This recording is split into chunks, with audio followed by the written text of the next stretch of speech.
my children are in a small school that could potentially be on the chopping block. Parents are on edge as the Ford government signals it may lift the moratorium on school closures, fueling new concerns about what could happen to smaller specialty schools. Right now, my daughter is failing to receive some vital support and her education is suffering. And I think that should be the priority. Our kids are not a budget line.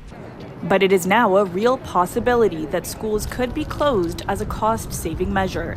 In a statement, the Education Minister's office has confirmed to City News that while the moratorium on school closures remains in place, in supervised boards, the minister has asked the supervisors to review surplus properties and report back, adding their focus is on ensuring resources are directed back into classrooms.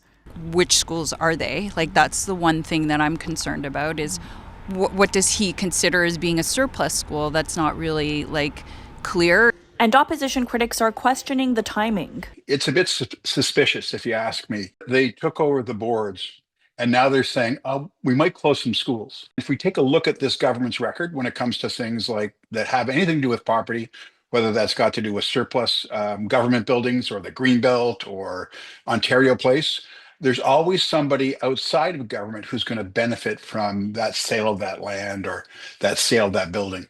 I am really concerned that this minister is just coming in to sell off these schools. The land in Toronto is very, very valuable.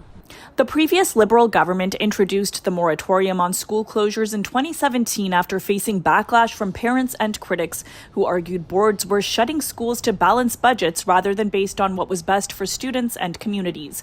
The ban has remained in place under the Ford Conservatives, but for years boards have been asking them to lift the moratorium, arguing the cost of maintaining schools with low enrollment is hurting their bottom line. And I feel like we're pointing fingers everywhere at why it's failing and why the system is cracking instead of just addressing the elephant in the room that we're all very well aware of, that we're billions of dollars underfunded. And that just speaks to how dire the financial situation has been, that the funding hasn't been keeping up. School boards have had to cut to the bone. I don't think that's the solution. I think the solution is providing the funding so that we can maintain our community schools and every child has the resources that they need in the classroom. The Education Minister has been clear that the government is not and will not look at lifting the moratorium in rural areas. For City News, I'm Tina Yazdani.